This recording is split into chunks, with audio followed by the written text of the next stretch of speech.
గురు నువ్వా సారా? ఏంటి వాడు ఎంత ధైర్యం చేసి నాగంలోకి వచ్చేసావు? సేవ్ చేస్తాడు భయమేలేదా? లేకపోతే నీకేం మగతనం గుర్తొచ్చిందా? అదే ఇవాళ రిపబ్లిక్ డే కదా, టీవీలో పోలీస్ పెరేడ్ చూపిస్తారేమోనని చూద్దామని. ఏ గురు, అబ్బా మరీ అంత డ్యూటీ మైండ్ అయితే ఎలా గురు? ఎదురుగా పడుచు పిల్ల నేనుంటే ఇటు చూడక పెరేడ్ చూస్తానంటావేంటి? అది ఎంతోసేపు లేదు, 10 నిమిషాలే. అది చూసి ఏమొస్తాను చెప్పు? ఆ 10 నిమిషాల్లో ఎన్నో ముద్దు ముచ్చట్లు తీర్చుకోవచ్చు. రా. అమ్మో టైం అయిపోయింది. నీతో నాకు కుదరదు కానీ నా దారి నేను చూసుకుంటాను. వెళ్ళు, ఎప్పటికైనా నువ్వు నా దారికి రావాల్సిన వాడివేలే.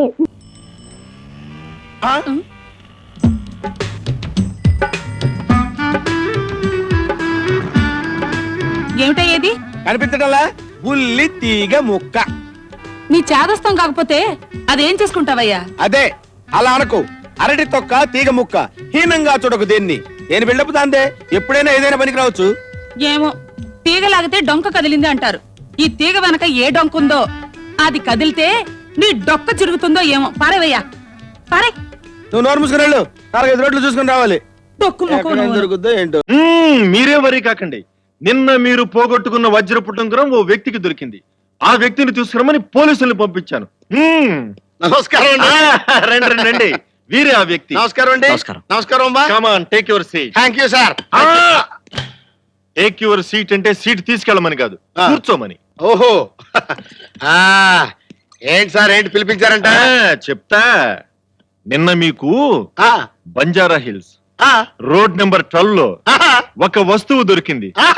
ఆ వస్తువుని మీరు మీ సంచిలో వేసుకున్నారు. అవునా? అవును సార్. ఆ విషయం మీకు ఎలా తెలిసింది సార్? పోలీసులకు అలా తెలుస్తూ ఉంటాయి. ఆ వస్తువు వీరిది, వీరికిచ్చేసేయండి. దున్నేవాడిదే భూమి, ఉతికేవాడిదే చొక్కా, దొరికిన వాడిదే లక్కు. నేనేమను సార్? అలా అనకండి సార్, అది వాళ్ళ సెంటిమెంట్. ఆ వస్తువు పోయిందని నిన్నటి నుంచి నిద్రాహారాలు మానేసి వాళ్ళు వరి అవుతున్నారు. అది సెంటిమెంటా? దాని కింద బిల్డప్పా? సరే, సెంటిమెంట్ అంటున్నారు కాబట్టి తీసుకోండి సార్. దానికే ఉంది, ఇదిగోండి సార్. ఇదేంటిది? తీగ ముక్క సార్. ఇది సరే, అది అదే ఇది సార్. అదే ఇదే? అవును సార్. నో, అది అదే ఇది ఇదే. అదేది? అదే ఇది సార్. అదేది? అదే ఇది సార్. అదే అదే ఇది సార్. అదే ఇది. నీకు దొరికిన వజ్రపు ఉంగరం ఏది? ఇదేం బిల్డప్ బాబు? నాకు ఉంగరం దొరకలేదండి. నాకు దొరికింది తీగ ముక్కే. అరే, వజ్రపు ఉంగరాన్ని నొక్కేసి తుప్పు పట్టిన తీగ ముక్క దొరికిందని అబద్ధాలు చెప్తావా నువ్వు? లేదు సార్, నాకు దొరికింది ఇదే సార్. ఓహో, ఎంత నిజాయితీయో. కానిస్టేబుల్స్, వీడిని తీసుకెళ్లి టిఫిన్ పెట్టించండి. చూసారా, నిజాలు మాట్లాడితే టిఫిన్లు పెడతారు, బహుమానాలు ఇస్తారు. వస్తాను సార్. పొద్దున్నే టిఫిన్ చేసి రాకపోవడం అంత మంచిదే సార్. ఫ్రీగా టిఫిన్ దొరుకుతుంది. బాబు డైనింగ్ టేబుల్ ఏంటమ్మా? ఇటేనా? వస్తాను సార్.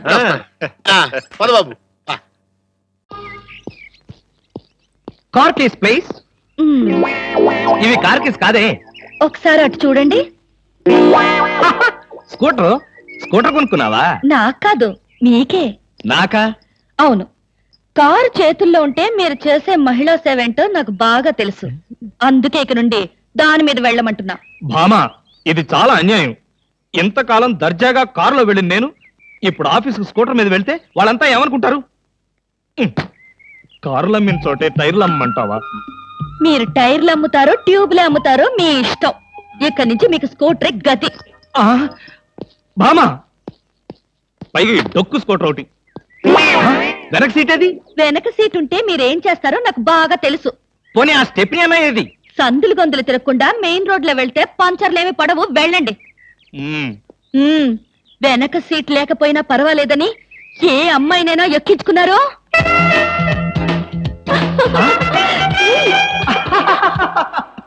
ఏమండి? అలాంటి దుర్మార్గపు నీచపు ఐడియా నాలాంటి మంచి భర్తకు రాదు, రాకూడదు. వచ్చిందో నాకు తెలుసు. ఈ డొక్కు స్కూటర్ కూడా పోయి సైకిల్ వస్తుంది. అల్లుడు. ఎవరా ముసల్ది? ముసల్దా? నేనల్లుడు. ఎవరా అల్లుడు, ఎవరికి అల్లుడు?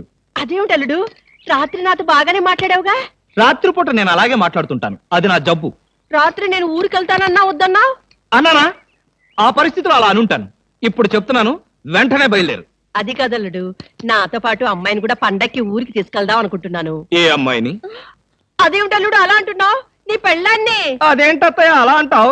ఏ పెళ్ళాన్ని? మీకు ఎంతమంది పెళ్ళాలున్నారు? ఆ అదేమిటి భామా, నువ్వేగా నా పెళ్ళానివి? అయితే నన్నే రమ్మంటుంది మా అమ్మ. అమ్మా, నువ్వు వెంటనే బయలుదేరు, ఆవిడ మీ వెనకాలే వస్తుంది. నేను మాత్రం ఈ చెత్త స్కూటర్ లో వెళ్తాను. అబ్బా! రేపు కాల్ షీట్ ఎన్ని గంటలకు? 9 గంటలకి. నువ్వు ఒక 8:30కి వచ్చావు అనుకో, 11 o'clock పంపించేస్తాను. 10 గంటల కింద వచ్చేస్తాను. I'm very sincere you know. Hello Brahmam గారు. ఇప్పుడే ప్యాకప్ అయింది, బయలుదేరబోతున్నాను. బాబు, సినిమాలో మన క్యారెక్టర్ గుర్తుంది కదా? ఒకసారి క్యారెక్టర్ చెప్తే చచ్చేంత వరకు మర్చిపోనండి. నాది అమెరికా తండ్రి పాత్ర. ఏమై కరెక్ట్? అబ్బా, ఏమి జ్ఞాపక శక్తి. అందుకే ఇంత గొప్ప యాక్టర్ అయ్యావు. అవును, ఆ పల్లెటూరు మూతుపరి క్యారెక్టర్ ఎవరేస్తున్నారు? నేచురల్ గా ఉంటుందని ఒరిజినల్ పల్లెటూరు మోతుబరినే తీసుకొచ్చి వేయిస్తున్నాం. వెరీ గుడ్, చాలా రియలిస్టిక్ గా ఉంటుంది. అది సరే, మన డైలాగులన్నీ బాగా గుర్తున్నాయి కదా? డౌటా? వినిపించనా? ఒరేయ్, తప్పుకోండి. ఒక్క సంవత్సరం బయటికి పోయి నీ రెక్కల కష్టం మీద సంపాదించుకుని నీ పెళ్ళాన్ని పోషించుకున్నప్పుడే నా కొడుకు అనిపించుకుంటావురా. అంతేగాని తాతలు తండ్రులు సంపాదించిన ఆస్తి తింటూ బతకడం గొప్ప కాదురా, గొప్ప కాదు. ఎలా ఉంది? పద్మశ్రీకి 2 కిలోమీటర్ల దూరంలో ఉంది. పదండి పదండి, ఎక్కేయండి. అల్లుడు, అడ్డంగా మీ నాన్న కాళ్ళ మీద పడైనా సరే మీ ఇద్దరి మధ్యన ఉన్న గొడవలు పోగొట్టేస్తా. మా నాన్నంత తేలిగ్గా లొంగిరకం కాదు. ఎక్కడికి వెళ్తున్నారా లోపలిగా? మా బియ్యంకుని చూడటానికి. వియ్యం కూడా ఇక్కడే ఉన్నాడయ్యా. మన క్యారెక్టర్ గెటప్ బాగుంది. Original original. సరే, ఆ డైలాగ్ అడి దగ్గర చెప్పి. ఒరేయ్, ఒక్క సంవత్సరం బయటికి పోయి నీ రెక్కల కష్టం మీద సంపాదించుకుని పెళ్ళాన్ని పోషించుకున్నప్పుడే నా కొడుకు అనిపించుకుంటావురా. అంతవరకు నా కళ్ళ పడకురా. అనుకోండి, ఎంతైనా మీ కన్న కొడుకు కొంచెం చూపిస్తే అట్ట. అయినా బయట ఏంటండి బాబు ఈ దుకాణం? మన ఇంటికి వెళ్ళి మాట్లాడుకుందాం పదండి. ఇంట్లోక అర్జెంట్ పని మీద బయటకు వెళ్తున్నారు. తర్వాత ఒరేయ్, ఒక్క సంవత్సరం బయటికి పోయి నీ రెక్కల కష్టం మీద సంపాదించుకుని పెళ్ళాన్ని పోషించుకున్నప్పుడే నా కొడుకు అనిపించుకుంటావురా. అంతవరకు నా కళ్ళ పడకురా. అదెంత పని అంటే, నేను తోడుగా ఉండి అతని రెక్కల మీద అతను నిలబడేట్టుగా చేసి మీ ముందుకు తీసుకొస్తా. ఆ డైలాగ్ నీది కాదు, వాడిది. ఆ? వాడిని చెప్పమను. అల్లుడు, నేను మధ్యలో మాట్లాడటం వల్ల ఆయన గారికి కోపం వచ్చినట్టుగా ఉంది. నువ్వు సరేనని చెప్పు. ఈయన ఛాలెంజ్ కి నేను ఒప్పుకోను. కోర్టులో తెలుసుకుంటా. అంతకు తెగించావా? సరే, అయితే ఇద్దరం కోర్టులోనే గెలుచుకుందాం. అలాగే. అల్లుడు నువ్వు ఆగవయ్యా. ఎలా యాక్ట్ చేస్తున్నాడు? పద్మశ్రీకి 1 కిలోమీటర్ ఉంది. రెచ్చిపో. అల్లుడు, ఒక్క ఏడాదే కదా, ఛాలెంజ్ కి ఒప్పేసుకోవయ్యా. నా వల్ల కాదు. నా రెక్కల మీద, నా కాళ్ళ మీద, నా తోక మీద నుంచి నేను సంపాదించలేను. అబ్బా, నువ్వు అను. ఈ ఏడాది పాటు నేను నీకు తోడుంటా కదా. ఇదిగో మోతుబరి, సంవత్సరంలోగా నా కొడుక్కి తోడుగా ఉండి సహాయం చేసి సపోర్ట్ చేసినట్టు తెలిసిందో, వాడికి నా ఆస్తి కాదు కదా, చిల్లి గవ్వ కూడా ఇవ్వరు. అబ్బే, అదేం లేదండి. అతని రెక్కల మీద అతనే ఎగురుతాడు, అతని కాళ్ళ మీద అతనే నిలబడతాడు, అతని రూపాయి అతనే సంపాదిస్తాడు. ఇదిగో, కాకపోతే సంవత్సరం తిరిగేసరికి మీ మాట ప్రకారం అతని వాటా ఆస్తి అతనికి ఇచ్చేయాలి. తప్పుతుందా? ఎంత కాదనుకున్నా వాడు నా కొడుకు. పంచ వెళ్ళి ముళ్ళు మీద పడ్డా, ముళ్ళు వెళ్ళి పంచ మీద పడ్డా, చిరిగేది పంచే, మిగిలేది ముల్లే. మంచి మాట చెప్పారండి. అయ్యా, పనిలో పని చిన్నల్లుండి అదేనండి, మరి చిన్నబ్బాయిని కూడా క్షమించి దగ్గరికి తీసుకున్నారనుకోండి. ఇదేంటి కొత్త క్యారెక్టర్ ఎంటర్ అయింది? చాలు ముళ్ళు మీద పడ్డా, ముళ్ళు వెళ్ళి పంచ మీద పడ్డా, చిరిగేది పంచే, చిరిగేది. చాలు, మీకోసం చాలా మంది అక్కడ వెయిట్ చేస్తుంటారు. పదం. వెళ్ళిపోతారు చెప్పయ్య బాబు.